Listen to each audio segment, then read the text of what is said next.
नमस्कार. आज आपण एका खूप इंटरेस्टिंग विषयावर बोलणार आहोत. हो. विचार करा, एक लहान बाळ जन्माला येतं तेव्हा त्याचा मेंदू जणू एक कोरी पाटी असतो. बरोबर. मग हळूहळू ते जगाकडे बघायला, गोष्टी ओळखायला, विचार करायला आणि शिकायला कसं लागतं? हा प्रवास खूप अद्भुत असतो. याच प्रवासाचा मागोवा आपण आज घेणार आहोत.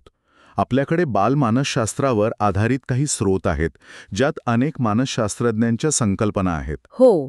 तर मग सुरुवात करूया. चला, तर सगळ्यात आधी शिकणे किंवा अध्ययन या शब्दावरच येऊया. आपण रोजच्या बोलण्यात हा शब्द खूप सहज वापरतो. हो ना. पण मानसशास्त्रज्ञ याकडे कसं पाहतात? गिल्फर्ड यांची एक व्याख्या आहे. अनुभवातून घडणाऱ्या वर्तनातील बदलास अध्ययन म्हणतात. हो. आणि ही व्याख्या खूप मूलभूत आहे. यातला अनुभव हा शब्द खूप महत्वाचा आहे. म्हणजे नैसर्गिकरित्या होणारे बदल, जसं की वय वाढल्यावर आवाज बदलतो, अच्छा. ते अध्ययन नाही. शिकण्यासाठी कोणत्या तरी अनुभवातून जावं लागतं. बरोबर. गिल्फर्ड पुढे असंही म्हणतात की एका वर्तनामुळे दुसऱ्या वर्तनात होणारे परिवर्तन म्हणजे अध्ययन. पण थांबा, इथे एक प्रश्न आहे. म्हणजे वर्तनातील बदल म्हणजे कोणताही बदल चालेल का? समजा एखाद्याने अनुभवातून चोरी करण्याची अधिक प्रभावी पद्धत शिकली, तर मानसशास्त्राच्या दृष्टीने ते सुद्धा अध्ययन म्हणायचं का? खूप छान मुद्दा आहे. आणि इथेच इतर मानसशास्त्रज्ञांच्या व्याख्या महत्वाच्या ठरतात. अच्छा. गेट्स किंवा मन यांच्या व्याख्या पाहिल्या तर त्या सुधारणा या शब्दावर भर देतात. सुधारणा. हो. जसं की गेट्स म्हणतात, अनुभवाद्वारे वर्तनात होणारी सुधारणा म्हणजे अध्ययन. ओके. त्यामुळे त्यांच्या मते शिकण्यातून काहीतरी सकारात्मक किंवा अधिक कार्यक्षम बदल अपेक्षित असतो. अच्छा. म्हणजे काही जण फक्त बदल म्हणतात, तर काही सुधारणेवर जोर देतात. अगदी. यात क्रो आणि क्रो यांची व्याख्या तर अजूनच व्यापक वाटते. हो. ती काय आहे? ते म्हणतात, सवय, ज्ञान व वृत्ती यांचे संपादन म्हणजे अध्ययन. यात तर त्यांनी सवयी आणि दृष्टिकोन पण समाविष्ट केले आहेत. अगदी बरोबर. या सगळ्या व्याख्या एकत्र पाहिल्या की आपल्याला अध्ययनाचे 3 मुख्य पैलू दिसतात. कोणते 3 पैलू? 1.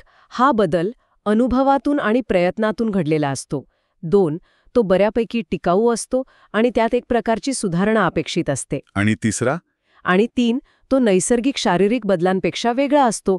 म्हणूनच बाळाचं रांगणं किंवा चालणं हे नैसर्गिक विकासाचे टप्पे आहेत. हो, ते मानसशास्त्रीय अर्थाने अध्ययन नाही. हे खूपच स्पष्ट झालं. तर मग शिकण्याची ही प्रक्रिया सुरू कशी होते?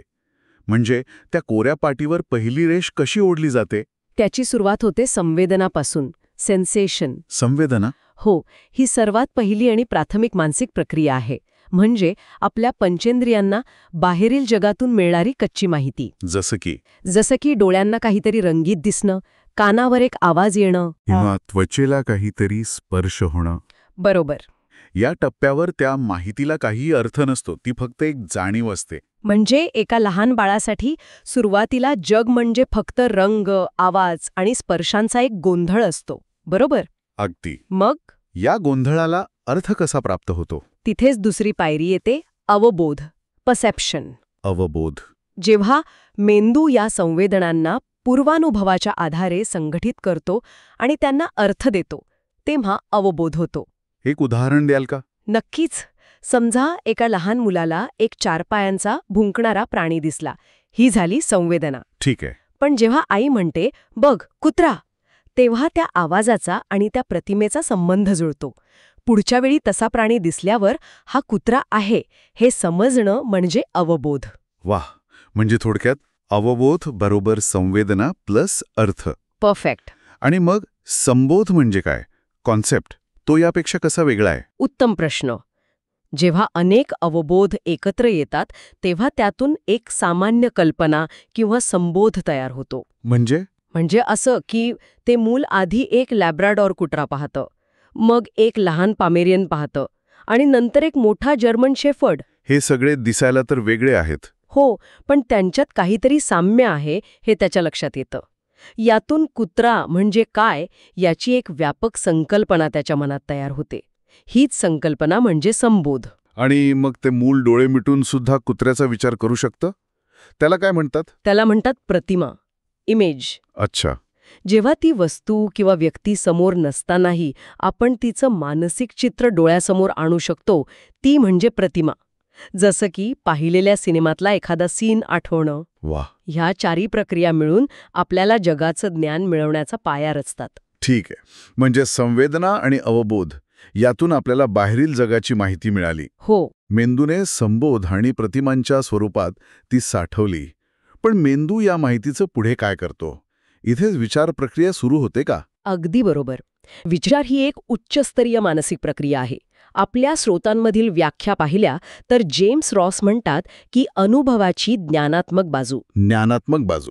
तर मोसिन यांची व्याख्या अधिक व्यावहारिक आहे.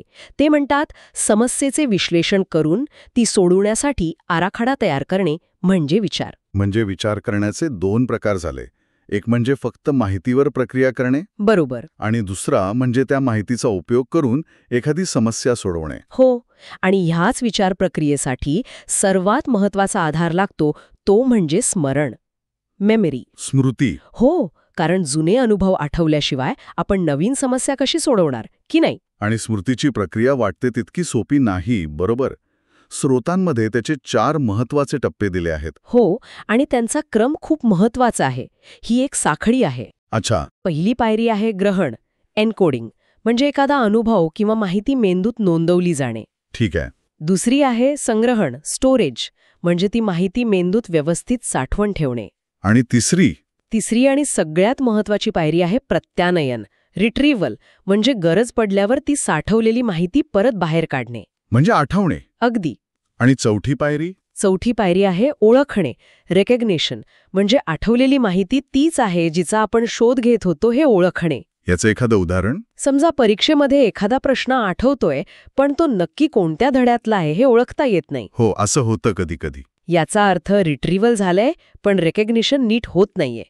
या 4 पायऱ्या यशस्वी झाल्यातच स्मृती प्रक्रिया पूर्ण होते. वा, हे तर अगदी एखाद्या कम्प्युटर फाईल सिस्टीम सारखं आहे. सेव्ह करणे, स्टोअर करणे, सर्च करणे आणि योग्य फाईल ओळखणे. बरोबर.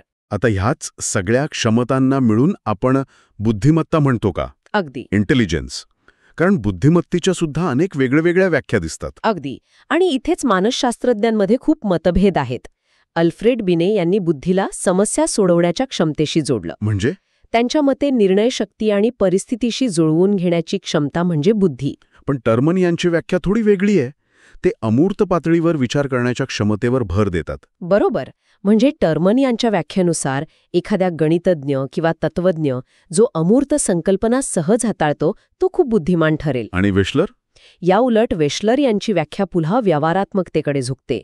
ते म्हणतात प्रयोजनपूर्वक कार्य करणे आणि विवेकपूर्व विचार करणे म्हणजे बुद्धिमत्ता. अच्छा. त्यांच्या व्याख्येनुसार एक यशस्वी उद्योजक किंवा एक मेकॅनिक जो प्रत्यक्ष जगात समस्या सोडवतो तो बुद्धिमान मानला जाईल. थोडक्यात बुद्धिमत्ता म्हणजे नक्की काय यावर एकमत नाही. अजिबात नाही. असं वाटतं की प्रत्येक जण एकाच हत्तीच्या वेगवेगळ्या भागांना स्पर्श करून त्याचं वर्णन करत आहे. हे खूपच रंजक आहे. म्हणजे बुद्धी ही एकच गोष्ट नसून अनेक क्षमतांचा संच आहे. हो. पण ह्या सगळ्या प्रक्रिया शिकणे, विचार करणे यांच्यासाठी ऊर्जा कुठून मिळते? इथे प्रेरणा महत्वाची ठरते का? मोटिवेशन? 100%. प्रेरणेशिवाय अध्ययन जवळजवळ अशक्य आहे. खरंच? हो. मेल्टन यांनी तर तिला अध्ययनाची आवश्यक बाब म्हटली आहे. अच्छा. लिंड्सले यांची व्याख्या मला खूप आवडते. ते म्हणतात वर्तनामागील उत्साह टिकवून धरणाऱ्या शक्तींचे मिश्रण म्हणजे प्रेरणा. उत्साह टिकवून धरणारी शक्ती. हेच तर नवीन वर्षाच्या संकल्पांचं होतं. म्हणजे संकल्प करण्याची प्रेरणा असते पण तो उत्साह टिकवून धरणारी शक्ती कमी पडते आणि संकल्प मोडतात. अगदी तसंच. आणि प्रेरणेसोबतच दुसरी महत्वाची गोष्ट आहे अवधान, अटेन्शन. लक्ष देण्याची क्षमता. हो.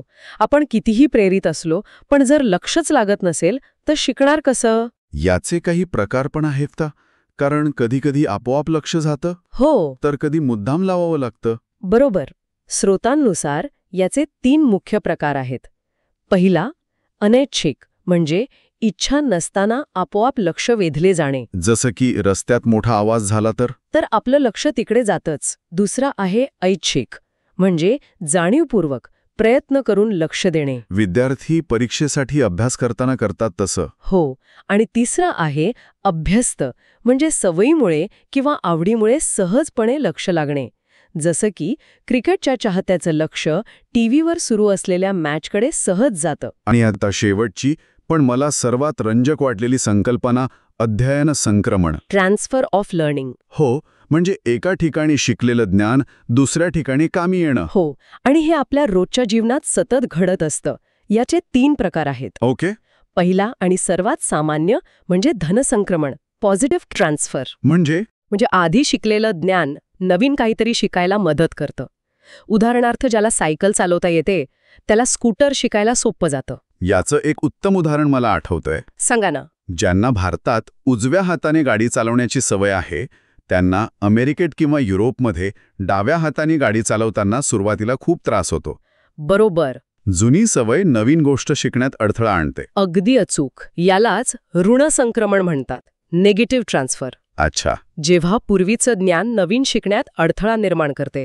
तुम्ही दिलेलं उदाहरण एकदम समर्पक आहे. आणि तिसरा प्रकार आहे शून्य संक्रमण, झिरो ट्रान्सफर. जेव्हा 2 कौशल्यांचा एकमेकांशी काहीही संबंध नसतो. जसं की उत्तम स्वयंपाक येण्याने गणित सोडवायला काहीही मदत होत नाही. तर आज आपण एका कोऱ्या पाटीपासून ते विचार करणाऱ्या, शिकणाऱ्या आणि जुन्या ज्ञानाचा नव्या ठिकाणी वापर करणाऱ्या मेंदूपर्यंतचा प्रवास पाहिला. हो. अनुभव, प्रयत्न, सुधारणा आणि जुळवून घेणं हे शब्द या संपूर्ण प्रवासात किती महत्वाचे आहेत हे लक्षात आलं.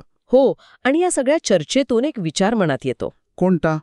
आपण पाहिलं की मानसशास्त्रानुसार अध्ययन ही एक खोल, टिकाऊ आणि वर्तनात बदल घडवणारी प्रक्रिया आहे. बरोबर.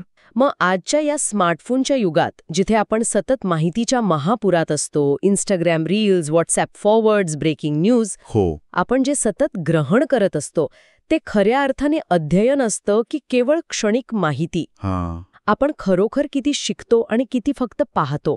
विचार करण्यासारखा मुद्दा आहे. नक्कीच. यावर विचार करायला हवा.